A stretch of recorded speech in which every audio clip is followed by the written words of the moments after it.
All right. All right. Good. Thank you, Have Drew. a great time. Say Thank hi you, to Mud. everybody for me. Okay. Drew says hi, everybody. Oh, good morning, good morning, good morning. Oh, wow. What a week, what a week. Thank you so much again for reviewing our videos. I appreciate this. I'm glad it's helping so many of you guys. You're asking appropriate questions. You guys are really getting focused. And some are repetitive questions that we've answered before, but I don't mind answering them because we have new people coming on. We're getting a lot of videos. I saw Dan the Man. He got his 900th video. So stop clowning around, Dan. Oh, Danny boy. But thank you so much for this. And I'm going to start taking off because taking a week off made me really get behind with you guys. So I'm going to do my best to try to catch up this week. So we're going to have quite a few videos going up here, and I hope I can touch on you.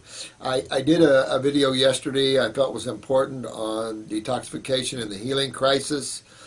I ran out of time. I would have liked to put more in terms of the healing crisis because people are getting, all kinds of side effects in healing crisis. Some have none. Some have a few, like cold and flu-like symptoms. Aches and pains, of course, are always the traveling. I've got a pain here. I've got a pain there. That's the traveling band of carpenters, I call them, going around repairing all these weaknesses in you. Excellent stuff. When you get a pain in an area that stays around too long, you're either eating too many vegetables and you're holding detox right there, and you can hold a healing crisis for weeks there. So you either have to stop it by eating cooked food or kick it up by eating all fruit. It's funny. I've had 40 years in working with the fruits, and people have still made a lot of comments here on fruit sugars. I've addressed this in enough videos that I don't think I'm going to spend much time going over this again. The idea that God made fruits and berries and melons as something that is going to hurt you is just insane. And to ever think that fruit sugar is going to feed cancer over another sugar is insane. Someone asked me here about the effect of the liver metabolizing fructose into glucose. Well, I don't believe the liver transmutates all fructose into glucose at all. It's a simple sugar. It can be utilized directly, and in my opinion isn't oftentimes. I've taken type 1 diabetes and put them exclusively on fruits, and an Amish healer up in Indiana proved this for me as well. We've taken type 1 diabetics and we put them exclusively on fruits, no vegetables. After they get through breaking down some fat and glucose loading and stuff like this, you'll find that their blood sugar stabilizes well. So it wouldn't be the kickback from liver metabolizing fructose into glucose and seeing that glucose kick. No, not at all. So I don't see that at all anywhere. And I disagree with what we think we know about physiology in all places. The medical doctors we assume have all the knowledge, and actually, to me, they have the least of the knowledge. So a lot of things that are claimed just aren't true. We do not know it all. We do not know it all in chemistry, and biochemistry is a radical field where everybody disagrees. Another question, and this is from you, Brandon, about the pH factors and all these pH scales and things. Well, you guys are just finding what I found for 40 years. Everybody disagrees. And so what does that mean? That means you have to get out of the mind, and you have to start looking at nature and seeing how nature does it and following your instincts. Get into that instincts in the human body and into yourself. And you'll do better than trying to use the mind. See, our species used the mind more and lost our intuitiveness. And by losing our intuitiveness, we lost a big part of our God consciousness and a big part of how we should operate life and the joy of that. And we've substituted thoughts. Well, the problem with the mind, it can be a conditioned instrument. And most thoughts are conditioned thoughts, meaning that your ideas and opinions have been put there by other sources that are probably not even accurate. A lot of what we believe isn't even true. So when I realized that the mind was an instrument that can be trained to view truth in an aberrated way, I decided to get beyond the mind, because it wasn't a good master. It's a servant at best, and you have to be always mindful that what you're thinking isn't a conditioned thought, and lead you down a road of untruth, if there's anything as such as untruth. I mean, everything is truth, I suppose, at one level or not. But anyway, Brandon, I want to let you know, Brandon, the girls can count here. So I will let you know that. But when we do our work here, we are one of the top companies that box and ship. I noticed this one guy made his whole website in exposing God's herbs and how well we ship and box. Most people wouldn't understand that, but we get a lot of products in here broken from companies that don't ship well, companies that don't pack well, and I can tell you, you look at our packing and shipping, everything is done well. We triple count. We have a system like no other here. So we've had years of people taking advantage of us, claiming they didn't get this or didn't get that. We knew darn well because we double or triple count. So we really go out of our way here. So, but Brandon, I can tell you, my friend, everybody disagrees. So I just have to say that no matter what, fruits, berries, and melons, and kids, remember, we're dealing in hybrid foods. You know, most of the foods we eat are hybrids. So in each generation, you know, hybrids get weaker. It's like genetics, you know. So I think you can't worry about it.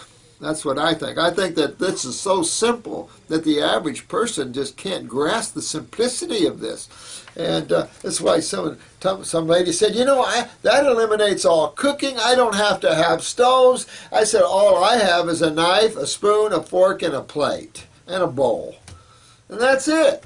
You know, so really, the simplicity of this is incredible. And it simplifies one's life and gets out of that intellectual thought. So I would say this, don't worry about the pHs of things, because the only pH to worry about, in my opinion, is your urine.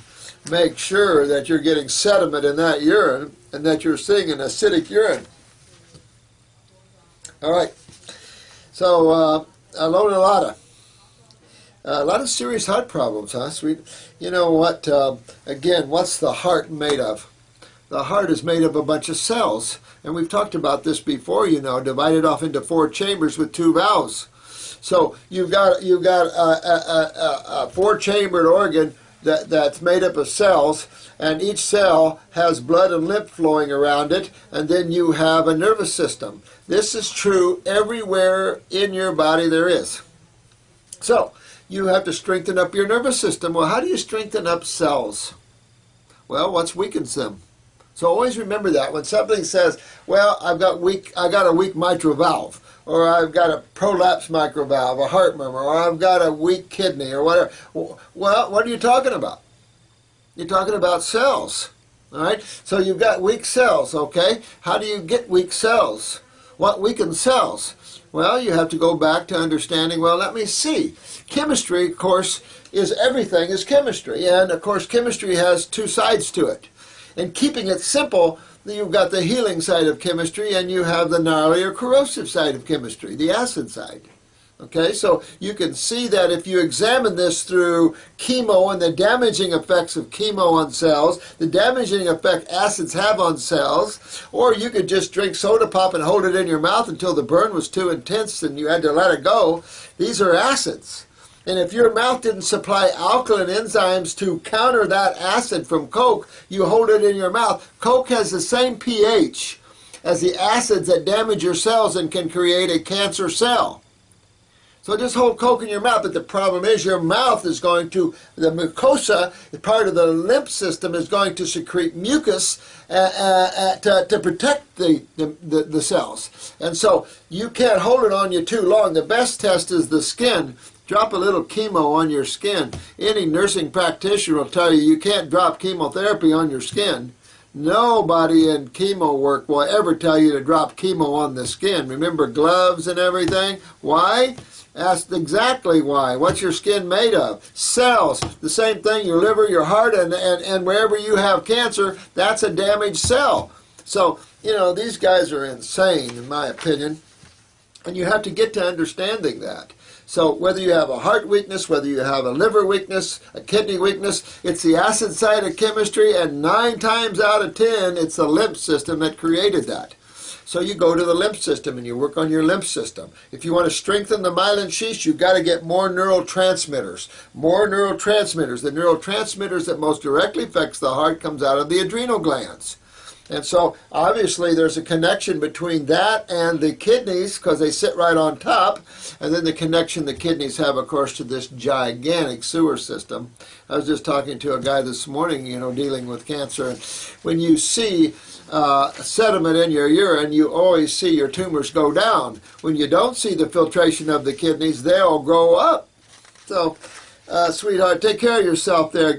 We have a good heart formula for strengthening heart tissue, but at the same time, remember your lymph system and moving the lymph. If you want to strengthen your nervous system, definitely you want to hit your adrenals. You can do it with a cytotrophin or a glandular, or hit it with the herbal adrenal thing, but strengthen your body. But strengthening your heart is also strengthening your brain and strengthening your liver and strengthening your lungs. You can't just focus on one thing at a time in the human body. That's why I love the Supreme Being. It's so cool. So cool. This is going around about raw cocoa and stuff, chocolate, raw chocolate. I like the comment of the lady that says it's not healthy, taxes the adrenal glands with all its stimulants, and et cetera, et cetera, et cetera. Well, yeah, I guess as I get older, I can tell you can tell I'm not perfect in the way I eat too. I've had my days where I was so strict that it wasn't even funny, and I can get there, and do get there at times. You'll see me go through different phases, but at one level, if you have a little of raw chocolate, so what? If you're doing everything else raw, so what? On the other side of it, if you want to be a perfectionist, don't do it. Stick with your raw fruits, berries, and melons. But we can always find a problem with almost everything that's out there. I've never seen anybody not find a problem with something, but I agree with her. I mean, it's man's desire to have something. So what if we have a little of something? It doesn't matter as long as you're healthy and you're focused. If you're going after something serious, that's when you set this stuff to the side. And then you get very seriously focused until you're way done and you're vibrantly healthy. Then you'll know when the coca is good for you or not, because the minute you eat it, your body will go, hello. Or it'll go, oh, that was pretty good. I can tell you, after all these years, my body still says, no, no, no, no, no. No, you can't have that. And that's the beauty of getting your body healthy, is that your body will tell you. And a lot of you guys have made comments on this, and I really love that you're seeing now that your body's letting you know what it doesn't want anymore. And when you get to that point, if you can get your friends to do 1 month raw foods, that's all it takes. Actually 2 weeks, but 1 month raw foods, that's all it takes. They'll not be able to go back without feeling sick. Most of them anyway. JG. Yeah, I like what you said. Kelly, you've done well, my sweetheart. You're doing well. Just hang in there. You're doing well. You got a lot of people here wanting to help you and do well. So I think you've done well, Kelly. You worked yourself through it. I wasn't quite sure initially with what I saw with your attitude and everything, whether you were grabbing, embracing, because